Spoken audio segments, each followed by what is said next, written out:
Halo, assalamualaikum semuanya. Syifa Kennedy di sini. Hai sobatnya Syifa, kenalin aku Syifa Kennedy. Selamat datang ya. Di sini aku bikin banyak video, silahkan ditonton. Aku juga bikin banyak playlist. 1, 2, 3, 4. Sebenarnya banyak lagi sih, jadi dikepoin aja ya. Happy watching. Oh iya, jangan lupa subscribe dan nyalain loncengnya ya, biar dapat pemberitahuan setiap kali Syifa Kennedy upload video baru.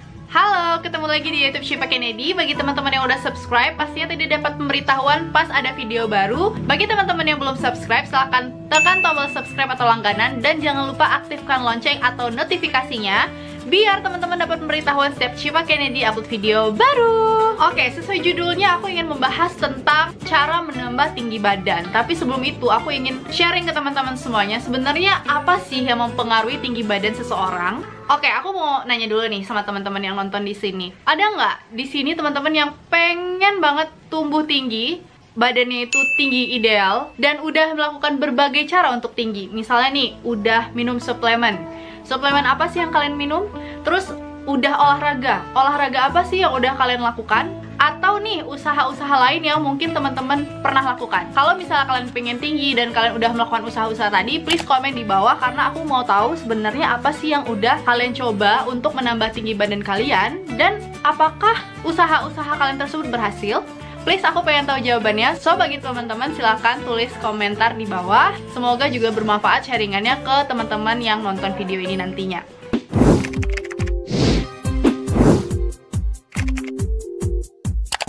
Yang teman-teman perlu ingat adalah pertumbuhan tinggi badan seseorang itu akan efektif hanya pada masa pertumbuhan. Banyak nih iklan-iklan di Instagram, misalnya kayak di Instagram aku aja kan, itu banyak sekali iklan-iklan tentang cara menambah tinggi badan atau suplemen penambah tinggi badan cepat, terampuh gitu ya, atau alat-alat yang dipromoin bisa menarik badan terus biar badannya itu lebih tinggi gitu, ada gitu. Tapi emang efektif atau gimana? Aku juga nggak tahu karena aku juga nggak lihat lebih detail. Tapi sih bagi teman-teman yang memang mau tinggi tuh jangan asal-asalan intinya milih suplemen atau obat-obatan, karena yang namanya suplemen kita minum ya, kita minum terus masuk ke organ tubuh kita nggak tahu apa efek samping atau dampak kemudian hari, jadi tetap perlu konsultasi ke dokter. Jadi gini ya, perubahan tinggi badan seseorang itu sebenarnya dipengaruhi oleh berbagai faktor. Yang pertama faktor internal, yang kedua faktor eksternal. Faktor internal dari genetik sendiri nih. Jadi intinya perubahan tinggi badan itu adalah kombinasi antara faktor genetik sebagai faktor internal dengan faktor eksternal atau faktor lingkungannya. Mulai dari nanti apa yang dia konsumsi, cukup nggak kebutuhan gizi yang udah dia konsumsi itu, dan juga aktivitas-aktivitas penunjang yang dia lakukan untuk menstimulasi atau merangsang pertumbuhan tulangnya itu sendiri. Oke, kita bahas satu-satu ya. Yang pertama faktor genetik. Nah, ini juga sangat berpengaruh terhadap tinggi badan orang tua. Kalau misalnya kalian baca jurnal IDAI atau Ikatan Anak Indonesia, itu ada yang namanya TPG atau tinggi potensi genetik. TPG ini adalah perhitungan untuk menghitung berapa perkiraan tinggi akhir di masa dewasa lah nih ya terhadap seorang anak yang dihitung berdasarkan tinggi badan kedua orang tua. Ya, jadi di sini pengaruh kedua orang tua ya. Contoh nih, ini aku liatin cara perhitungannya, kalian bisa lihat di sini. Inilah dia perhitungan dari IDAI untuk tinggi potensi genetik. Sebenarnya kalian bisa kalkulasiin secara manual, tapi lebih gampangnya di sini ada kayak kalkulatornya gitu. Jadi kalian bisa masukin berapa tinggi ayah dan berapa tinggi ibunya dan perkiraan tinggi anak perempuan dan anak laki-lakinya ketika dewasa. Aku masukin tinggi ayah 180 cm dan tinggi ibu 160 cm. Lalu keluar hasil perkiraan untuk anak perempuan dan anak laki-lakinya seperti yang di video ini.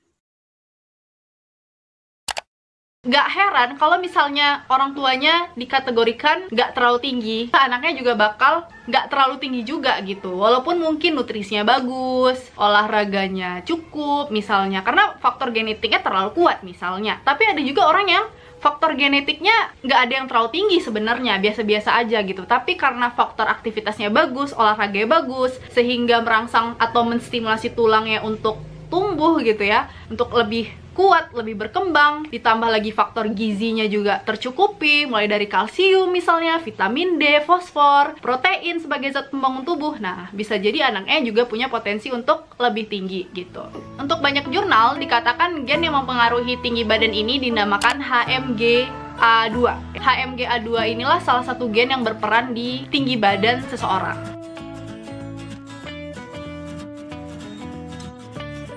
Nah, faktor nutrisi ini sebenarnya nggak untuk perkembangan tulang aja sih ya. Secara keseluruhan lah, perkembangan dari bayi, menuju anak-anak, menuju remaja, nanti menuju dewasa. Peran nutrisi itu memang sangat diperlukan gitu ya, terutama untuk pembentukan tulang juga. Jadi jangan salahkan kalau misalnya kalian malas makan protein, sumber-sumber protein, baik sumber protein hewani maupun nabati. Kalian malas minum susu yang mengandung kalsium, kalian malas makan makanan yang mengandung vitamin D gitu. Itu juga berpengaruh untuk tulang kalian bertumbuh. Jadi kalau sekarang ini yang nonton ini masih usia pertumbuhan ya, please kalau misalnya kalian mau tinggi, jaga nutrisinya untuk selalu tercukupi ya. Tentunya sebenarnya nutrisi yang cukup itu banyak ya, mulai dari kebutuhan karbohidrat, vitamin, mineral, bahkan lemak saja itu butuh juga tubuh kita gitu, jangan salah. Kalau bicara nutrisi itu sebenarnya luas gitu ya.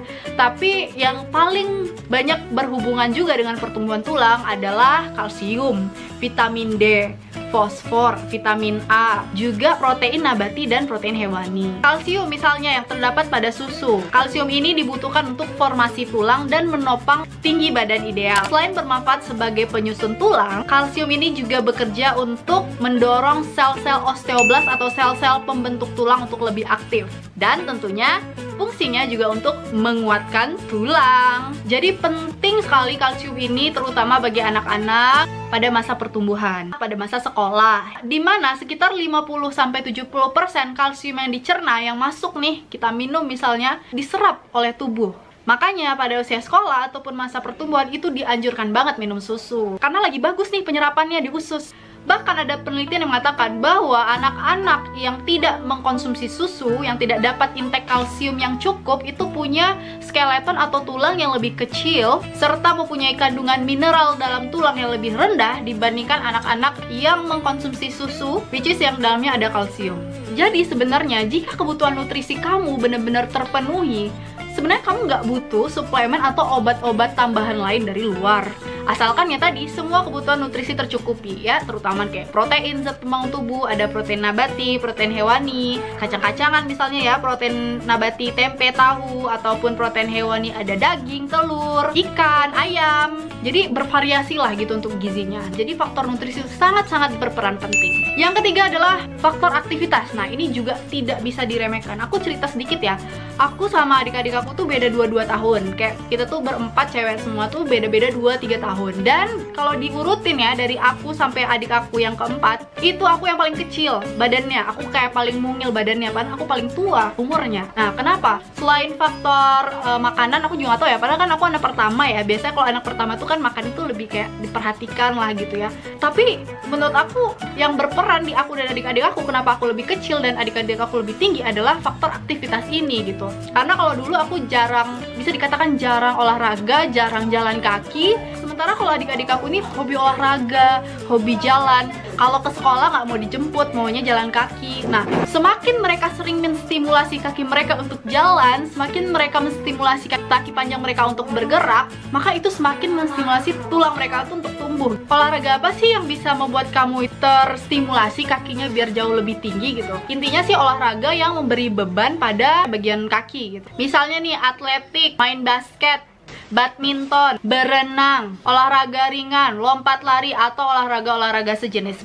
Percaya deh, itu salah satu yang berpengaruh untuk perubahan tinggi badan kamu. Selain tadi bisa menstimulasi tulang kamu untuk bertumbuh, kegiatan olahraga dan aktivitas fisik ini juga berpengaruh dengan hormon. Nah, jangan lupa olahraga dan aktivitas bukan hanya bikin sehat kayak yang orang-orang tahu, tapi juga berpengaruh untuk keadaan hormon. Jadi kayak hormon itu akan lebih bagus ketika kamu berolahraga ataupun beraktivitas. So, teman-teman di sini udah tahu faktor-faktor apa yang berperan untuk perubahan tinggi seseorang. Jadi kalau misalnya kamu memang nggak punya faktor genetik orang tua, kedua orang tua yang tinggi, maka yang bisa kamu lakukan adalah usaha dari kecukupan nutrisi dan juga aktivitas fisik seperti olahraga. Oke, semoga yang penting kita sehat-sehat semua. Untuk teman-teman sekarang yang lagi masa pertumbuhan, tetap jaga aktivitasnya, tetap cukupi nutrisinya. Semoga kalian bisa cepat tinggi.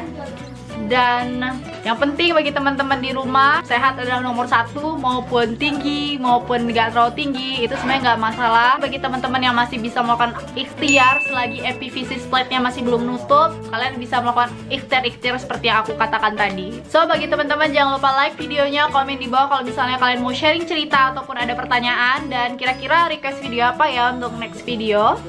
Bagi teman-teman yang udah subscribe, terima kasih banyak. Semoga kita tetap bisa terjalin silaturahminya melalui platform YouTube ini. Walaupun kita tidak pernah bertemu di dunia nyata, tetapi ya semoga suatu saat lah ya. Yang penting kita terhubung dulu melalui dunia maya ini. Share link video ini ke teman-teman kalian. Semoga bermanfaat untuk teman-teman semuanya. Ayo yang belum olahraga, ajak temennya olahraga, main badminton depan rumah selagi masih harus di rumah aja atau social distancing ya. Tidak malah membuat kita nggak melakukan apa-apa. Oke, mungkin itu aja video dari aku. Sampai ketemu di video selanjutnya. Oh iya, jangan lupa follow my Instagram @scfkndi. Kalian bisa ngepoin video partner aku di Alafatia dan Muhammad Fikri.